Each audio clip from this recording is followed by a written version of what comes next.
नमस्कार जय Jagannath welcome to my channel Anubhuti Rashmita. आज आम तृतीय श्रेणी स्कॉलरशिप परीक्षा निमित्त विज्ञान किसी प्रश्न पत्र आरंभ करवा तो डेरी नक चलते आरंभ करवा।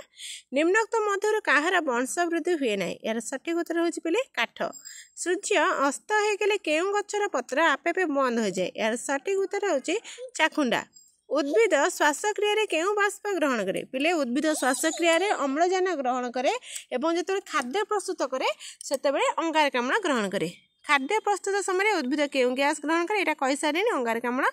1 वर्ष कम वर्ष बंचित उद्भिद किए यार सठिक उत्तर हो बिलाती बैगण। उद्भिदर पत्र केउं काम करिबार सहाय्य करे यार सठिक उत्तर हो खाद्य प्रस्तुत करें। एमती पड़े वृक्षर रोषे घर किए तार उत्तर हो पत्र। निम्नलिखित केउं उद्भिद को गुल्म जातीय उद्भिद कहुव यार सठिक उत्तर हो बाउंश। तापर क्वेश्चन निम्नोक्त मध्य केउं उद्भिद प्रतिक्रिया प्रकाश करे ना यार सठिक उत्तर हो चाखुंडा। निम्नोक्त मध्य केउं उद्भिदर मूल एक गुच्छ मूल अटे यार सठिक उत्तर नड़िया गछ। निम्नलिखित केउं उद्भिदर प्रधान मूल थाए यार सठिक उत्तर हो बेल गछ। निम्नलिखित केउं उद्भिदर प्रधान मूल नहीं यार सठिक उत्तर हो नड़िया। नड़िया पिले कि मूल अच्छे गुच्छ मूल। केउं फूलर रंग नील अटे यार सठिक उत्तर अपराजिता फूल। केउं गछर शाखा प्रशाखा न थाए पिले आमर शाखा प्रशाखा कहा खजुरी नड़िया ताड़ गुआ ये सब शाखा प्रशाखा न थाए। निम्नलिखित मध्य केउंटी बुदालिया गछ यार सठिक उत्तर सपुरी। निम्नलिखित गछ मध्य केउं गछटी बड़ किंतु यार फल हो छोट छोट यार सठिक उत्तर हो बरगछ। निम्नलिखित केउं गछर डाल न थाए यार सठिक उत्तर हो मक्का। केउं गछटी 2 ରୁ 3 वर्ष बंची पारे यार सठिक उत्तर हो कदली। केउं ऋतुरे अंगूर फल मिले यार सठिक उत्तर हो ग्रीष्म ऋतु। केउं ऋतुरे सेव फल मिले यार सठिक उत्तर हो शीत ऋतु। नड़िया फल पिले केतोटी मंजी थाए यार सठिक उत्तर हो गोटे। मु एक पशु मु केवल डाल पत्र खाए मु किए यार सठिक उत्तर हो छेली। मु एक पक्षी मोर थंटा लाल मु फल टिक टिक करी खाए पिले फल को टिक टिक करी किए खाए ना शुआ। मु एक पशु एवं मु हूँ एक सर्वभुक। सर्वभुक कहले जे तृणजात खाद्य खाऊ मांस जातीय खाद्य खाऊ यार सठिक उत्तर हो बिलुआ। आलू पोटल कोबी मुग बिरी हरड़ा केउं ऋतु होता है यार सठिक उत्तर शीत ऋतु। कृष्णचूड़ा मल्ली पलाश फूल ए सब ग्रीष्म ऋतु पिले फुटे। केउं गछरे केवल थरे फल हुए यार सठिक उत्तर हो कदली। मु पक्षी मानक भितर केवल मांसासी यार सठिक उत्तर हो शागुणा। कुकुर किपरि खाए पिले कुकुर चाटी चाटिकी खाए। केउं पक्षी माछ को गिड़ी पकाए यार सठिक उत्तर हो बग एवं माछरंगा पक्षी माछ को गिड़ी पकाती। एमानक मधुर किए खाद्य को गिड़ी पकाए यार सठिक उत्तर हो माछरंगा। एमानक मधुर किए खाद्य को प्रथम गिड़ी पकाए पर से खाद्य को पाटी के आनिकी पाकुड़ी करी खाई थाए यार सठिक उत्तर हो गाई। निम्नलिखित मध्य केउं प्राणी मांसासी अटे पिले बलद छेड़ी गाय एमान होजन तृणभोजी। बिलुआ हो मांसासी प्राणी एवं सर्वहारी भी कहुए ताकू। निम्नलिखित मध्य किए मांसासी प्राणी नुहे यार सठिक उत्तर हो छेड़ी। निम्नलिखित मध्य किए तृणभोजी प्राणी नुहे यार सठिक उत्तर हो गधिया। केउं प्राणी उभय जल एवं स्थल उभय बास करें यार सठिक उत्तर हो बेंग।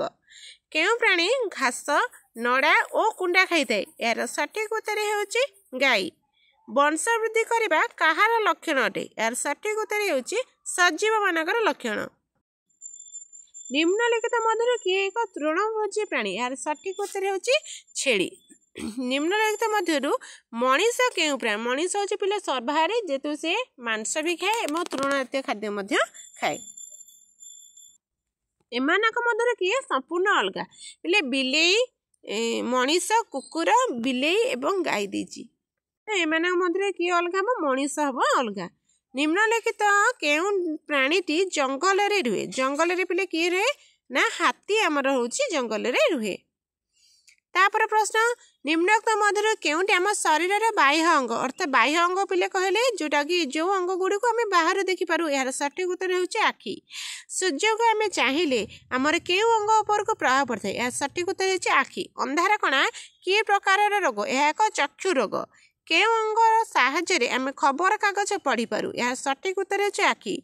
आखि आम शरीर केउं अंग यह हूँ एक बाह्य अंग राति हेले देखा न जा केउं प्रकार रोग अटे यार उत्तर होची अंधार कणा केउं विटामिन अभाव में अंधार कणा रोग हुए यार सठिक उत्तर होची विटामिन ए आम शरीर केउं अंग साहाय्य प्रकृतिर शोभा को अनुभव करिपारु यार सठिक उत्तर होची आखि अंध लोकटीर केउं बाह्य अंग पई से दुनिया को देखि पारे नहीं यार सठिक उत्तर होची आखि निम्नोक्त मध्यरु केउंटी आम शरीर एक बाह्य अंग नुहे बोले मुंड गोड़ हाथ तीन को आम देखिपारे हृत्पिंड गोटे बाह्य अंग नुहे यह हूँ एक आभ्यंतरीण अंग आम शरीर केउं बाह्य अंग अन्य बाह्य अंग गुड़िक जत्न निए यार सठिक उत्तर होची हाथ आम शरीर भितर अंग गुड़िक कौन कहुए यार सठिक उत्तर होची आभ्यंतरीण अंग बेसी मीठा खाइले आम शरीर केउं अंग उपर प्रभाव पड़ता है यार सठिक उत्तर होची दांत केउं खाद्य नियमित खाइले दांत पोक काटे यार सठिक उत्तर होची मीठा जातीय खाद्य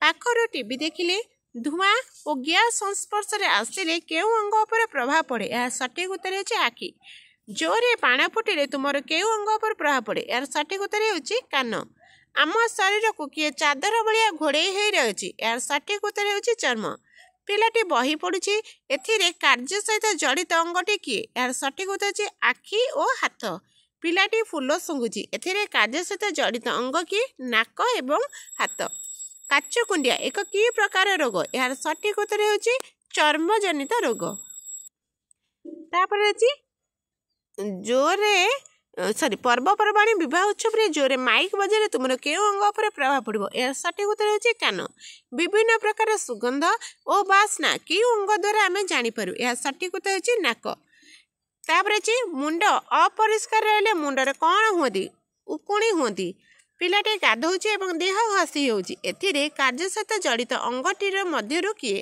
यार सठिक उत्तर होची हाथ मिंजे मिंजे आलुओ पाठ पढ़ले केउं अंग उपर प्रभाव पड़े यार सठिक उत्तर होची आखि आम शरीर केउं अंग जो मुह सुंदर दिशे एवं पाक क्रिया सहायता करे यार सठिक उत्तर होची बोले दांत कारण दांत खाद्य को चोबाइबार आम बहुत साहाय्य करे कण नथिले आम कथा स्पष्ट कहि परिबा नाही यार सठिक उत्तर होची दांत आ पिले हमर जीभ भी हेई परिबो केउं अंग जो आम गोटे जगह अन्य जगह जाई परछु यार सठिक उत्तर होची गोड़ साहाय्य पिले माने वीडियोटी आज एति आशा करूँ वीडियोटी आपण मैंने भल लगी वीडियोटी भल लगिले लाइक शेयर आउ सब्सक्राइब करिया भूलिबनी रहउची जय जगन्नाथ।